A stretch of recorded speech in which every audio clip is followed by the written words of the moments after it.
Hi, I'm Sharon Knight, and I am reviewing the book Ordinary Grace by William Kent Krueger today. It's a bit older, written back in 2013, but the story is really memorable and it's very well written, and so I want to share it with you today.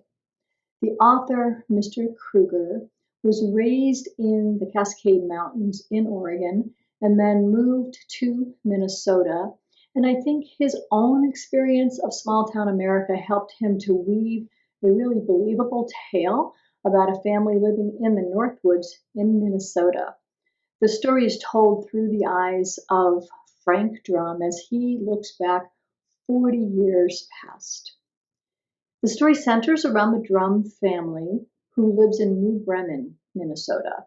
The family consists of a dad who's a pastor, a mom who feels like she is wasting away in this little tiny town, and the children. We have Ariel, 16, who is a gifted pianist and on her way to Juilliard, Frank, the storyteller, who's 13 at the time, and the youngest child, Jake. While most 13-year-olds are having a carefree summer in 1961, that was not the case for Frank. He experienced a pretty grim summer where death visited that neighborhood frequently. There were accidents, suicide, adultery, betrayal, and murder, all encompassing his life that summer in Minnesota. The summer starts with the death of one of Frank's schoolmates, Bobby. Bobby was run over by a train, and his death is really suspicious because it appears that he just sat on the tracks and waited for the train to run him over. So people are investigating that. And shortly after that, Frank and Jake are hiking through the countryside and they come upon another dead man who is not very far from where Bobby had his accident.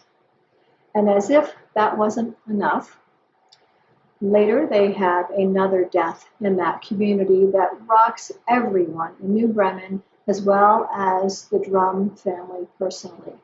And if you've lived in a small town, you know that if something critical happens to one family, it has a ripple effect throughout the whole community.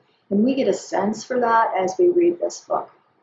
In fact, the one thing that all of the people in the community and we as readers start to wonder is, are these deaths connected? And so the second part of the book is really about trying to sort that out.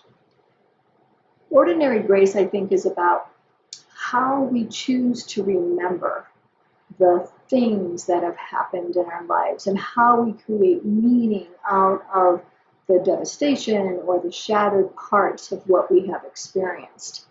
The author is great with building those situations, with character development, and also with just kind of a rich dialogue that helps us to have a personal connection with the people in this story.